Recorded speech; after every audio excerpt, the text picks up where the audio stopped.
De retour au bulletin, la course à la chefferie de Projet Montréal bat son plein. 3 candidats sont en lice pour succéder à Richard Bergeron et au chef par intérim Luc Ferrandez.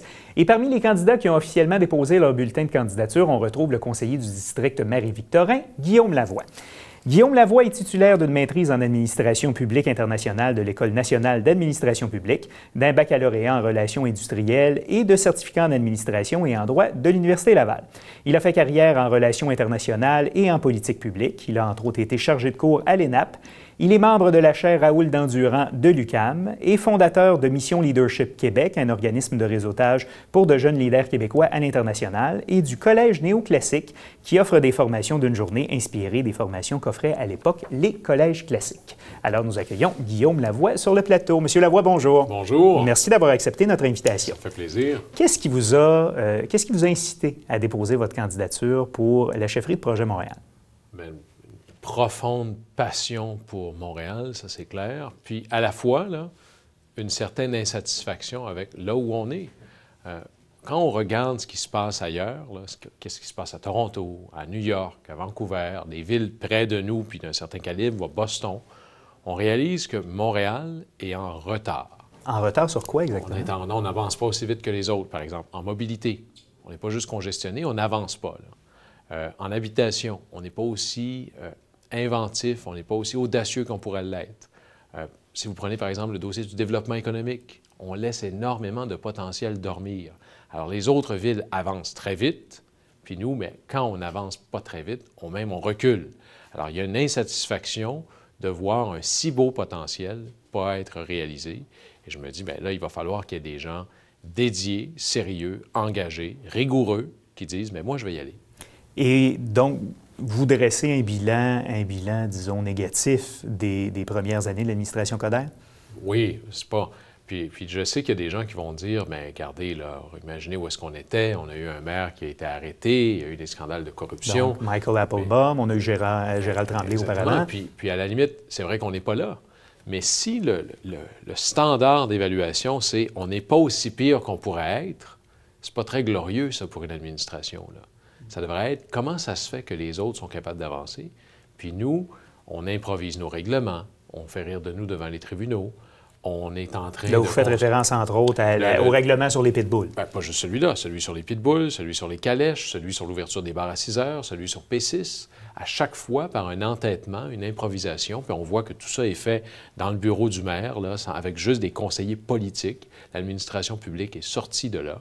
C'est pas exactement comme ça qu'on gère la deuxième plus grande ville au Canada. Regardez sur la mobilité, par exemple.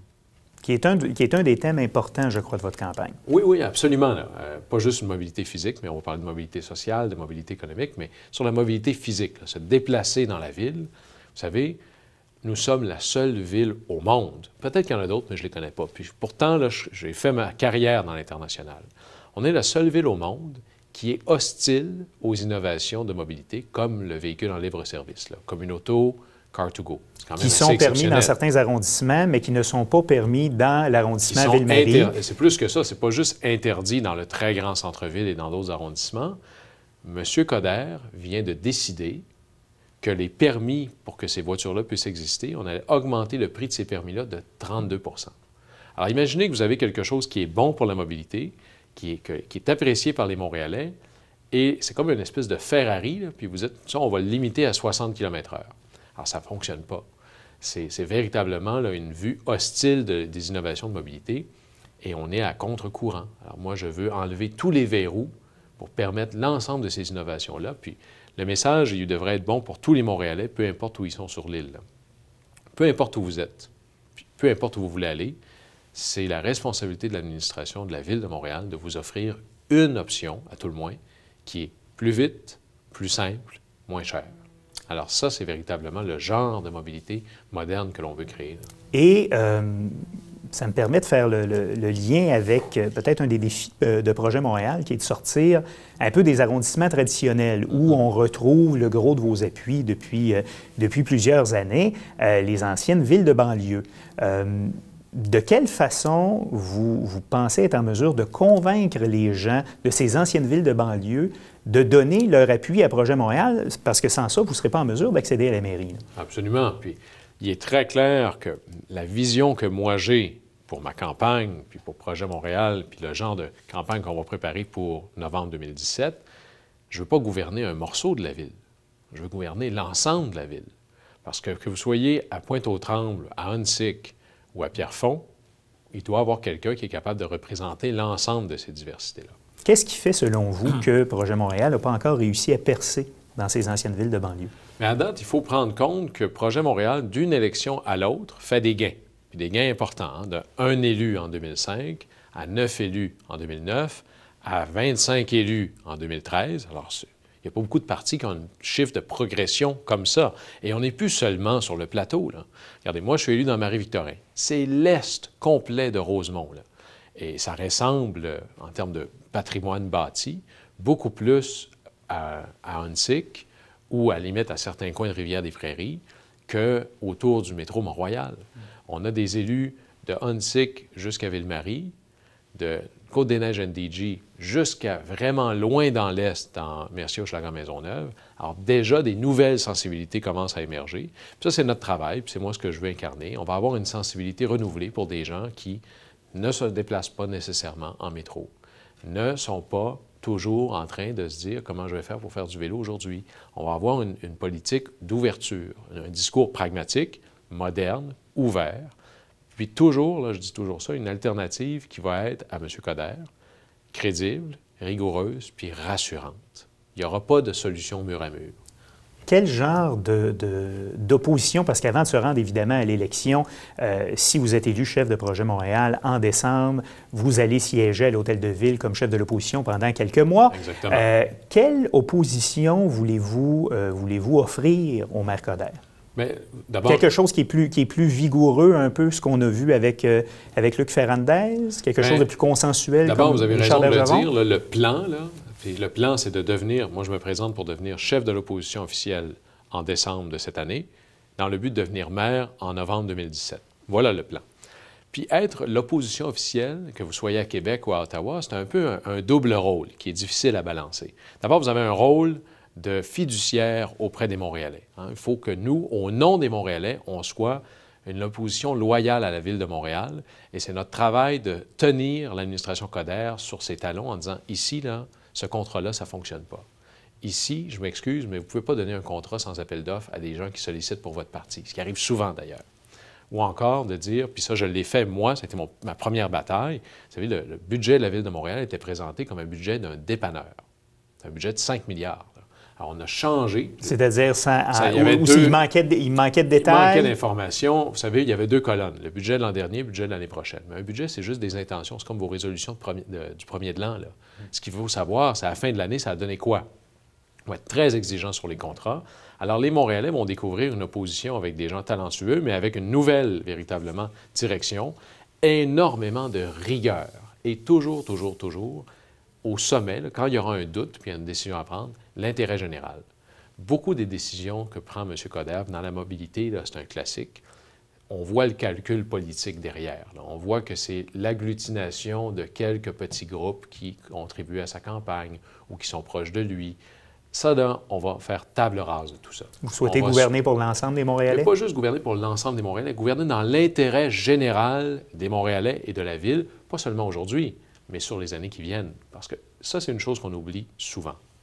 On le voit avec les travaux, par exemple. On fait souvent à l'identique. Ça n'a pas de bon sens. Il faut, quand on construit quelque chose en ville, qu'on se dise, il faut que ça dure 15, 20, 25 ans, puis il faut que ça réponde aux besoins de la ville dans 15, 20, 25 ans. Alors, ça nous prend des gens capables de s'investir dans la conception de la ville qu'on veut pour plus tard aussi. Il nous reste 1 minute. Je veux vous entendre sur encore quelques petits points. Concernant une éventuelle fusion entre Projet Montréal et Vrai Changement pour Montréal, l'ancien parti de Mélanie Joly, certains médias ont rapporté qu'il y avait des discussions de ce côté-là. Selon vous, c'est essentiel que de faire une union des partis d'opposition pour être capable de battre le maire Coderre en 2017? C'est sûr que pour gagner en 2017, ça va prendre une coalition plus vaste que celle de Projet Montréal aujourd'hui, parce que présentement, on n'a pas assez de conseillers au Conseil, puis on n'a pas eu assez de votes à la dernière élection.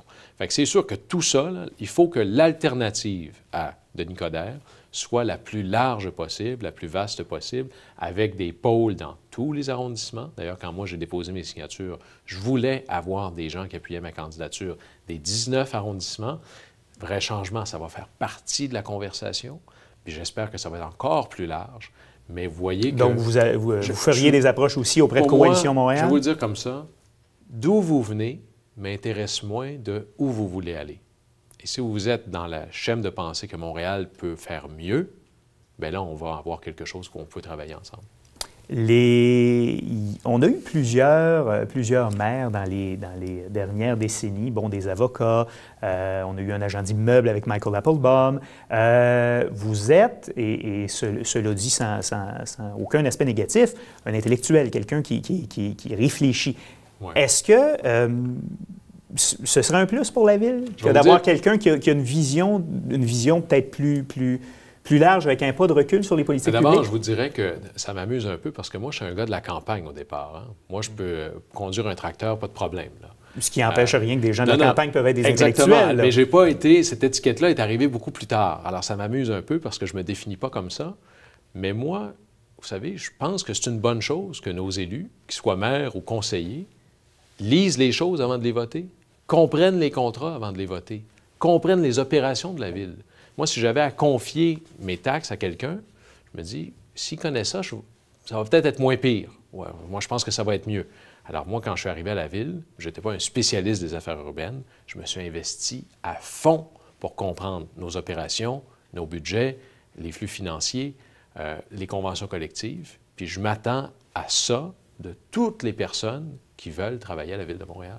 Admettons que vous n'êtes pas choisi par les membres de Projet Montréal comme chef de Projet Montréal. Est-ce que vous vous représentez quand même à la prochaine élection en 2017? Oui, c'est le plan, ça. Moi, je vais décider de m'investir. Donc, d'une façon ou d'une autre, vous serez en lice en 2017, que ce soit comme conseiller municipal ou comme candidat à la mairie. Mais là, il y a un plan, ça va être d'être candidat à la mairie. D'accord. Bien, on suivra. Il y aura un premier débat qui s'en vient le 30 octobre au Collège de Maisonneuve entre les candidats à la chefferie de Projet Montréal et le vote qui est prévu au début du mois de décembre. Donc, Guillaume Lavoie, merci d'avoir été là et bonne suite de campagne. Bien, merci beaucoup.